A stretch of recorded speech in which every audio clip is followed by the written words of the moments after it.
Hello, everybody. Welcome to the Buckeye Weekly Podcast. I am Tony Gerdeman here, as always, with Tom Orr. Tom, how's it going?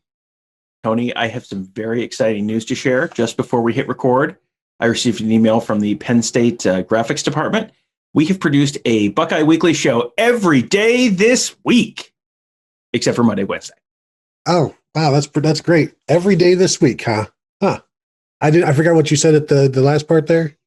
It doesn't matter. It was I said it more quietly, so it doesn't count. Yes, that was the best thing. If you guys aren't aware of that, go check out Penn State football's Twitter account, where they have in big print that a Penn State player has been in the Super Bowl every year, and then way down below in the fine print, except for 5 times. So every single year there has been a Penn State player in the Super Bowl. There has been a Penn State player in the Super Bowl. And the thing is, I think you said it on the board or on Twitter. Like, you could have just said Penn State player has been in 50 Super Bowls. Yeah, 50 times since 1967, there's been a Penn State player in the Super Bowl. That's impressive. It's a big number. It's a nice round number. It tells the entire truth. Like, but why would you say Penn State is undefeated in football, except for the games they lost, or way back in the day, tied? It just leaves you wide open, because nobody's going to care if you say they've played in 50. It's like, oh, good job. But when you do what they did, but this is not their first foray into stupid tweeting from their media department, because a few years ago, when they tweeted out like no talent required in their football tweet, like, come be a part of Penn State, no talent required. And it's like, I understand what you're trying to say, like, or it was talent not required, something of that nature, where, yeah, you want guys, if you've got heart or whatever, but I think talent might be required somewhat. Just if you're looking for qualities in a player, talent is going to be one of those, in my opinion. Now, if you look at Penn State's recruiting class of late this year, maybe they're taking it a little too far. They may be, yeah. That may be why they've won every single Big Ten football championship since 1993, except for 24 of them. Oh, every year they've won it. Every year they've won it. I'm desperately trying to now find, and I cannot find it. There was back in the Derek Dooley days at Tennessee, they had like an inspirational message on the doors out of the locker room into the stadium, where if you read it one way, it said, something really inspiring. And if you read it another way, it was basically like, abandon all hope, all ye who enter here. It was just like, the wording was just, the graphic design was just not quite right. And you could read it one of two different ways. And turned out during the Derek Dooley era, there was a lot of abandoning of all hope, all ye who enter here. Yeah, there's no way to read things multiple ways under Derek Dooley. There was only one way things were written. The writing was on the wall, very bright and unmistakable. But Tom, we're not here to talk about Penn State or Tennessee. We are here to talk about Ohio State basketball and the game last night against Iowa, which was one of the best college basketball games I've seen in a very long time. And college basketball has gone the way of, instead of 2-hour games, we're now getting to like 2:15 and 2:20 with the fouling and the replays. This one was played in 1:59, and it was right in that sweet spot. And I don't think there's a single review. There were some reviews, maybe elbow reviews during commercial breaks, but it was just a very free-flowing game. High scoring. Ohio State wins at 89-85 over number 8 Iowa in Iowa City during a snowstorm, uphill both ways, and they pulled it out. And no, Iowa cannot play defense. They're a terrible defensive team, but it was still a really quality game where these two teams can beat anybody when the shots are falling. And I guess when you get to play Iowa, you're going to have some open looks, and then you just have to knock them down. And the Buckeyes did that for the most part. Yeah, it was the basketball equivalent of a like old school Big 12 football game, where it was just like 63-56. Whoever has the ball last is going to win. And I think on the Morning Scoop earlier this week, when I had Matt Goldman on, I said, you look at this, the defensive rankings of these two teams and the offensive rankings, it's like, this is going to end up like 88-84. And we both kind of laughed like, ha ha ha, that's a really crazy score. And then both teams scored more points than I was suggesting that they would. Only by one, so I was extremely accurate. But that's not what we're here to talk about. We're not here to talk about how smart I am. That's not what this is about. You because that 88-84, I'm guessing you had Iowa with 88, so you were wrong there. You had Ohio State with 84, so you're very wrong there. So I just wanted to correct you. I believe I didn't specify. I just believe I said it was going to be a very high-scoring game. And yeah, it's so funny. You look at the stat lines, and it's like these two teams are very, very similar to each other, like very similar to each other. Statistically, Iowa was a little better offensively, a decent amount worse defensively. But I mean, you look at the field goal percentages, it's 48-44. The field goals, 31 out of 56 against 30 out of 68. Three-point percentage, 44-44. Both teams were 14 for 32 from three, 68% from the free throw line, 65% from the free throw line. 6 turnovers each. It was just like 11 offensive rebounds each, 4 steals each, 20 assists each. Mm-hmm. It was like the most evenly matched, balanced game, really entertaining. The officials, by and large, didn't ruin it, which was, I mean, there were some, the usual cavalcade of terrible calls that, Jay Billis is like, where is the foul there? And that wasn't even the one where, who got called for receiving an elbow to the face? EJ Liddell. EJ Liddell, yes. Yeah, there were a couple that were like, "Woo, that was a choice." But yeah, it was a college basketball game. This is the highest praise I can give it. It was a college basketball game that could not entirely be ruined by bad officiating, which was like, wow, it was a college basketball game so good that at the end of it, I texted you and said, we probably need to do an emergency basketball podcast tomorrow. That was such a great game. No, you're right. And this reminded me of Big Ten basketball growing up, where 88, 84, or 89, 85 games were kind of routine because the talent was so good and players stuck around for 4 years, 3 years, and they were able to build programs. And that's what this one reminded me of. And I think I posted on the board, it reminded me of Ohio State, Indiana from the early 90s, which is just 2 really good offensive teams, and then you try to get enough defense in down the stretch, and that's what Ohio State did. I think the key here, Luka Garza, who I think came in averaging like 25.5 points a game or something like that, was held to 16, was also, I believe, only held to 1 chest thump, which was, I think, might be a season low, and if you can hold him under 3, I think you're doing pretty good. They held him well under that. And really, we can talk about so many things about this game. I cannot be more impressed with Zed Key. Mm-hmm. And in this game, he only played 14 minutes, but all 14 minutes against Luka Garza, when those two were in there together, he was giving Garza fits completely. And this is freshman Zed Key against National Player of the Year. And I don't want to say he owned him, but he is Airbnb'd him for a while. Zed Key was +7 in his 14 minutes. And going against the quote unquote best player in the country. And Zed Key is a 4-year player to me because unless he develops the jumper like Caleb Weston and just gets tired of college basketball like Caleb Weston, and he will develop a jumper. We'll see if he gets tired of college basketball and just wants to move on. But that guy, just picture him as a junior, and there's going to be nobody in the Big Ten who can consistently contend with him. And you're seeing him, no moment is too big for him. No player is too big for him right now because he's just so wide and he gets so deep. He's just fun to watch. He was excellent against Iowa and Garza and all of their other sides as well. Well, I mean, I'll just read through his stat line. 14 minutes you mentioned. 8 points on 3 of 3 shooting from the field, 7 boards, 1 block, but he picked up 4 fouls. Like if he had not picked up 4 fouls in 14 minutes, I mean, 8 points and 7 boards in 14 minutes. Like you want to project that out over 28 or 35 minutes. Like that's a heck of a night. And he's someone who I think I'm coming around on the idea that like he's the key to building a really sustainably Final Four level program. Guys like him, because you're seeing some of these programs. Like, I mean, John Calipari at Kentucky, like he always has the best recruits in the country. They're there for 1 year. A lot of times it doesn't really gel the way you want it to. The guys don't develop, all that much over the course of 1 year, and then they're gone, and then you're starting from scratch again. Zed Key, if he's a 4-year guy at Ohio State, he's someone who's, he's going to be the David Lighty guy, or, not in terms of like specific role, but the guy who's been there forever is this like key cog on a very, very good team.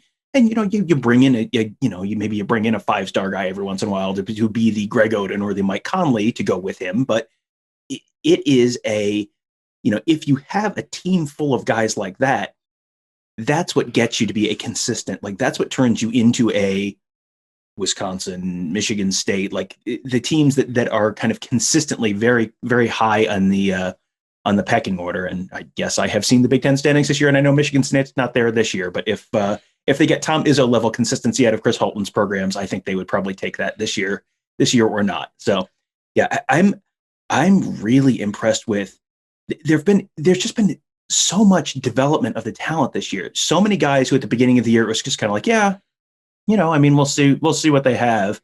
And whether that's Justice Suing or Zed Key, they're getting Justin Ahrens. They have had a bunch of games where Dwayne Washington has been off. He was 6 for 15 from the field again last night, 3 from 9 from 3. He just, he was fine, but he wasn't a disaster, but he wasn't great. He's finished with 16 points, but it's like, 16 points on 15 shots is not super fantastic. But that's a guy who I think they were probably coming into the year counting on to be one of their leading scorers. And he's had a bunch of off nights in a row, and they're still hanging 89 points on teams. Like, there are so many other places they're getting contributions from, and so many other guys who have developed into like useful rotation players at the very least, that like this is a team that's going to be a real big pain in the butt for someone to face in March. Yeah, well, and I said in our last show or the show before that, they've got 8 guys that can give you 15 points on any given night. And I wrote about it after the game last night that, most of the time they're only going to get that from 3 or 4 guys, but that's still enough. And last night they got 16 from 3 guys and 12 from Justice Suing. And Kyle Young, after the game, Chris Holtman said that people are now seeing what they see every day in practice with Kyle Young and his shooting. He was 2 for 2 from 3. Hit one right out of the gate in the second half, then another key one on the baseline late in the game. And I'm looking at like Iowa. They had 3 guys shoot at least 7 3-pointers, which is pretty ridiculous. And it tells you how many shooters they have. Of the 11 guys that played for the Buckeyes last night, 9 of them attempted at least 1 3-pointer, and 8 of them, I think 7 of them made threes, which tells you about how everybody on this lineup can shoot. The only guys who didn't shoot threes were Zed Key and Musa Jallow, and that's not really Musa's game. He will shoot threes, and that's not Zed Key's game either just yet. But the way the ball can move around, and you can't leave anybody. I do want to mention with Zed Key though. In that first quarter, the first half, he was giving Garza trouble, and he had a foul. And I posted on the board, well, expect a second foul pretty quickly because he's giving Garza too much trouble, and you can't have that. And then within a couple of minutes, he got that second foul, but Holtman kept him in there because, like, if you're going to play a guy only like 15 or 20 minutes in, he knows that's going to be Zed Key's limit. Like, it doesn't matter if you can kind of risk the 3 fouls in the first half because you're not looking for 20 minutes out of him in the second half. But you've got a bunch of guys like that. Seth Towns played 6 minutes because this was not his kind of style. He struggles defensively, and you can't, as good as Iowa is, you can't just give them 3 points. And then they kind of abuse Seth Towns. He was a -10 in his 6 minutes, to give you an idea. And with the way that Iowa can stretch it and shoot it, it just wasn't his game. But that's okay because Justice Suing played 34 minutes, had 5 assists, 12 rebounds, or 12 points. And Justin Ahrens got his 18 minutes, and there's just so many different ways. We came into the season wondering, you have so many guys who are similarly sized. How do you get them minutes? And it's like this, because sometimes it's not this guy's night, and other times it's this guy's night. And even EJ Liddell only playing 26 minutes, and they just have so many guys right now. They're so deep, and Holtman knows he can't play 11 guys 10 minutes a night, but the guys are okay with that. And you don't hear any complaining about, well, I only got 4 minutes. Eugene Brown, 4 minutes, bangs in a 3. That dude he had no business having a key moment in the game last night, and yet he did. And I'm just can't say enough about this freshman class. Even though you're only getting sparse minutes out of them, Michi Johnson should be, playing high school basketball. It's just incredible to watch, really. I was going to say, I was just about to jump in with me and remind you everyone about Michi Johnson, who literally should be a high school senior right now. He left his high school senior year halfway through, enrolled, reclassified, enrolled at Ohio State in December, and played 10 minutes, 6 points, 2 of 3 from 3 last night, then one turnover in 10 minutes. Like that's someone who should literally be playing in high school right now, and he's on the road at Iowa, playing really well. And how many names did we name before we got to him in terms of guys who have been like, wow, that guy really stepped up. That guy's really developed well. Like this has been a really incredible coaching job by Chris Holtmann and his staff. I mean, this is a team it has some good pieces on it. It has some good talent, but how many NBA guys are on this team? Like first round NBA guys? Liddell, maybe. I mean, maybe, and he's 6'6", so who even right? knows? Yeah, where does he fit? Does he slot in? I mean, this is not a like massively talented 5-star All-American. Like this is just a really hardworking, cohesive team that's playing its butt off right now. And those are very easy teams to root for. Like I mean, really easy teams to root for. That they play well. They play a fun brand of basketball. This is not, like a Tony Bennett Virginia team where it's like, well, they're not very good, but also they're not very fun. They're not very talented, but they're also not very fun. Like this is a fun brand of basketball to watch.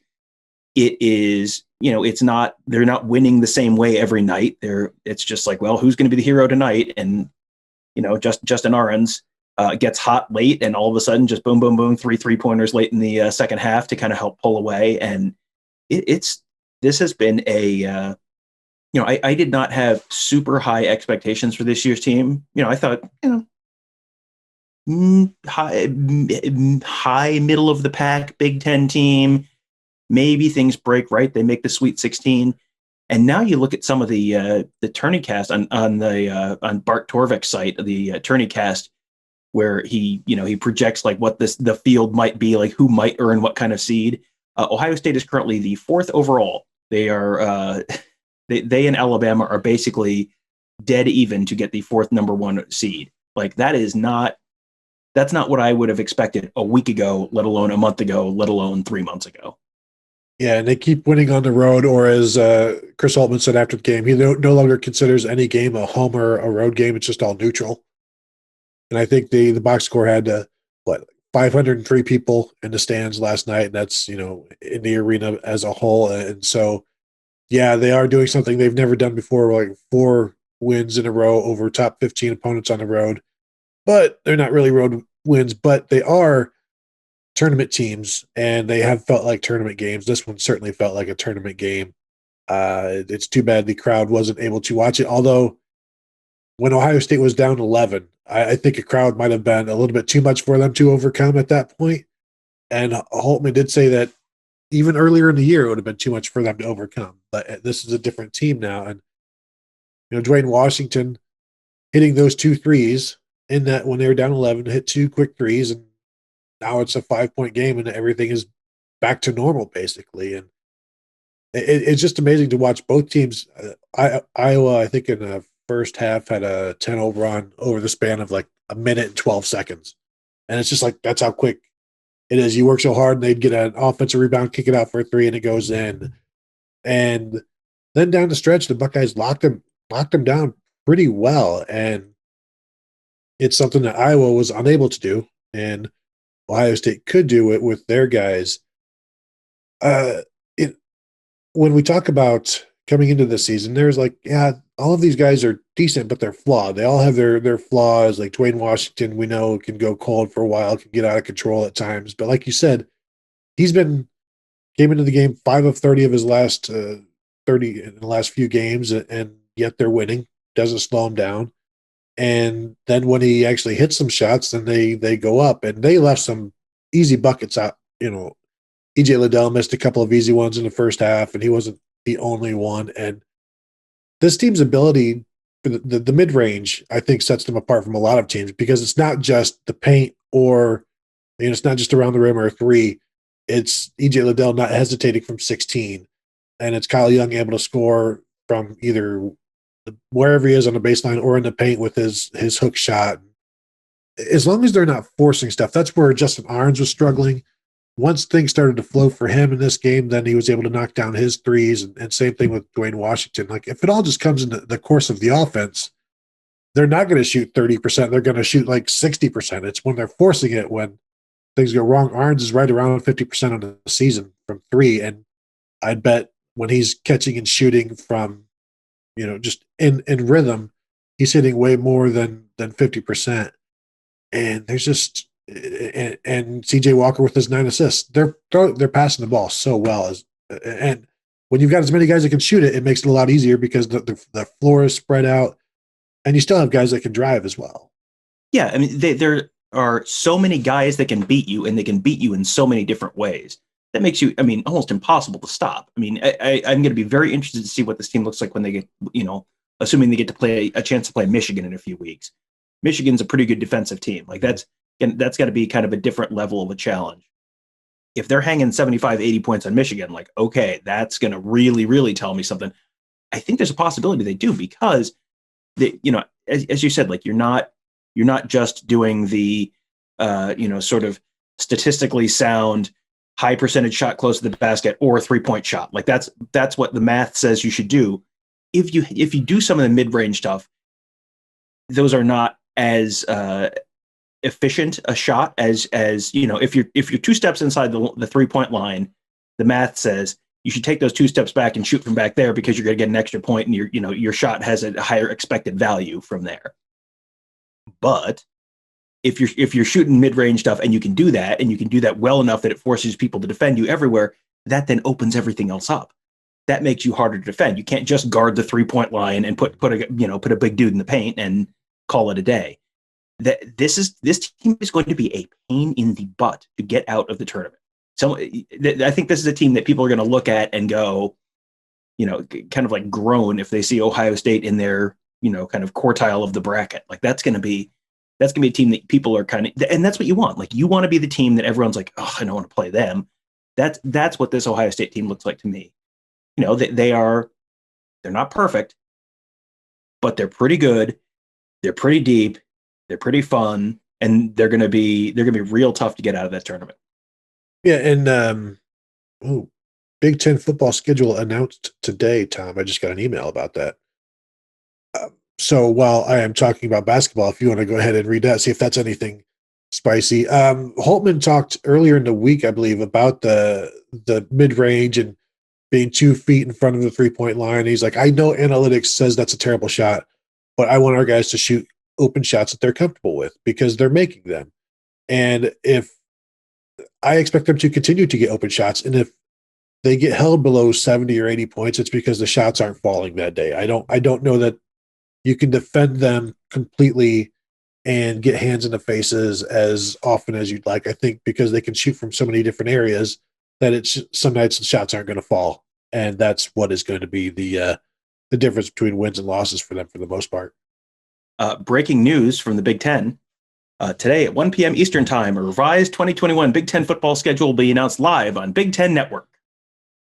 We're going to have to record a second show time. Great news. We will have released a Big Ten Buckeye Weekly show every day this week and twice on Friday. Can't wait. This is what we get. This is what we get for, like, hey, we should do another show. That's good.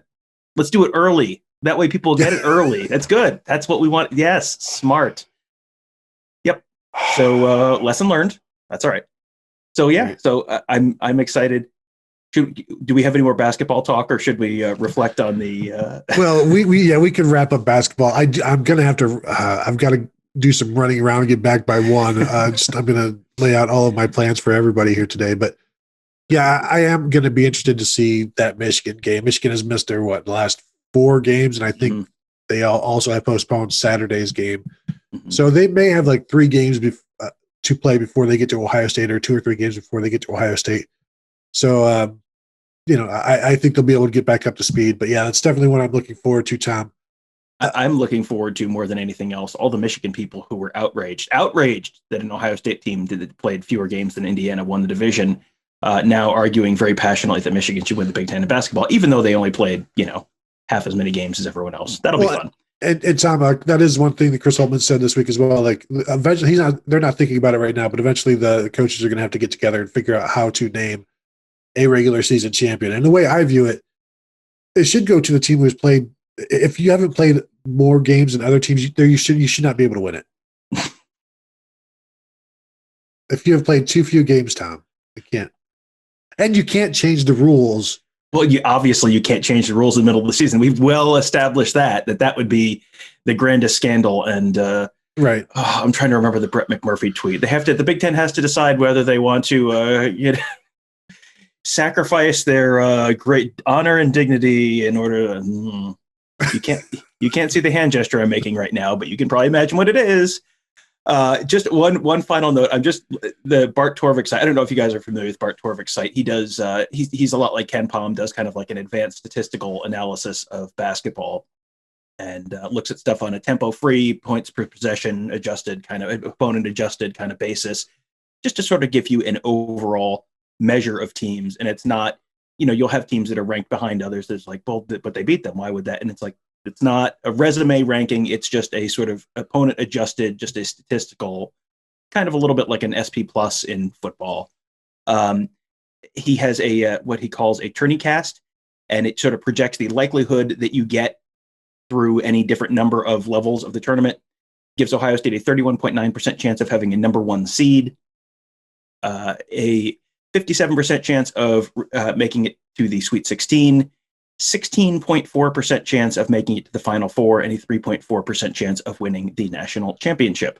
I mean, 1 in 6 to make the Final Four, like that's actually like that sounds really low, but even the best teams, even Gonzaga, is 44.7% to make the Final Four. Like it's there's a bunch of if you have watched the NCAA tournament at any point in the past, there's a bunch of crap that can go wrong in that tournament, and the best Ohio State teams of the previous 20 years or so have not all made the Final Four. Like that is there. If you go back through the Ohio State teams, like the 1999 Ohio State team, like that was a good team, but it wasn't, that was not anywhere close to the best Ohio State team of the last 25 years.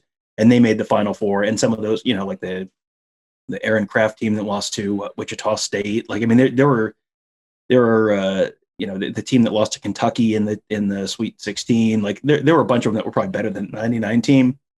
So there's some luck. There's a little bit of who do you get in the draw, and a little bit of there's enough randomness in that tournament that like a 1 in 6 chance to make the Sweet 16 or a 33% chance to make the Elite Eight. Like that's actually, from a mathematical perspective, that's actually really, really good. They are the 5th most likely or 6th most likely to make the Elite Eight, and the 6th most likely to make the Final Four. And if you're the 6th most likely to make it field of 4, like that's actually pretty good odds. Unless Purdue is in their bracket. Too soon. And Purdue is, let's say I'm scrolling down. Yes, Purdue is projected to be a 7 seed. So if Ohio State's a 2 and Purdue's a 7, they won't be in the same same region. So if Ohio State is a 1,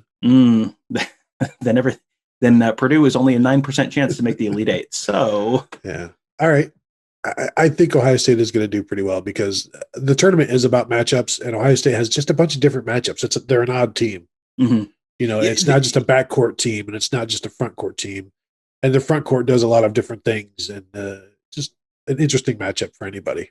Yeah, they are a team that there is not a guaranteed way to beat them. There is, there are the teams where it's like, well, they don't have a point guard, so if you just press them, they're gonna shatter.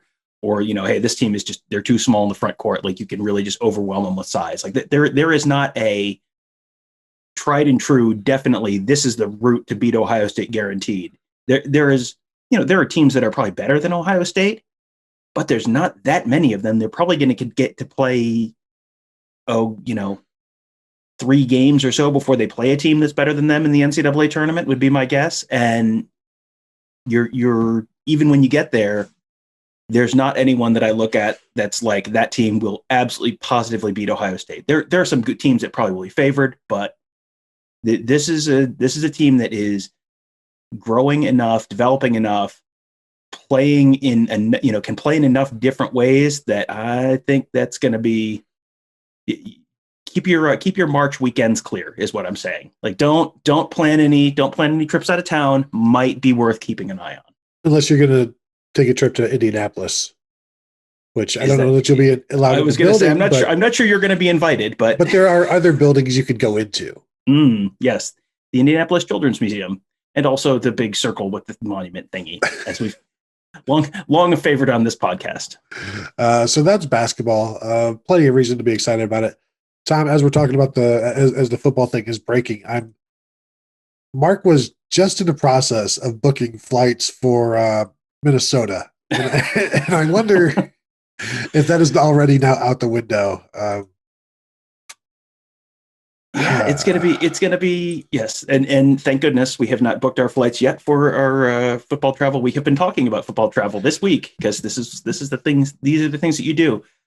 Do you think, Tom, that Ohio State, Michigan are going to swap years now? Do you think, is this a possibility? That was the first thing I wondered about, and and then the question is, okay, if you do that, do they swap Penn State, Ohio State years? Because then Penn State would potentially have the chance to have the whiteout because they didn't get a chance to have the whiteout last year. I mean, that I guess the downside there would be that then you'd have Penn State and Michigan at home in the same year, which from a ticketing perspective then makes the following year's tickets not as, you don't have a tentpole game in the Big Ten necessarily to sell around. So yeah, I had not heard any inkling that this was something that they were going to be revisiting. Had you? I know there was speculation, but also there hadn't been any really rumors from the Big Ten or that. So I didn't know whether to believe the speculation.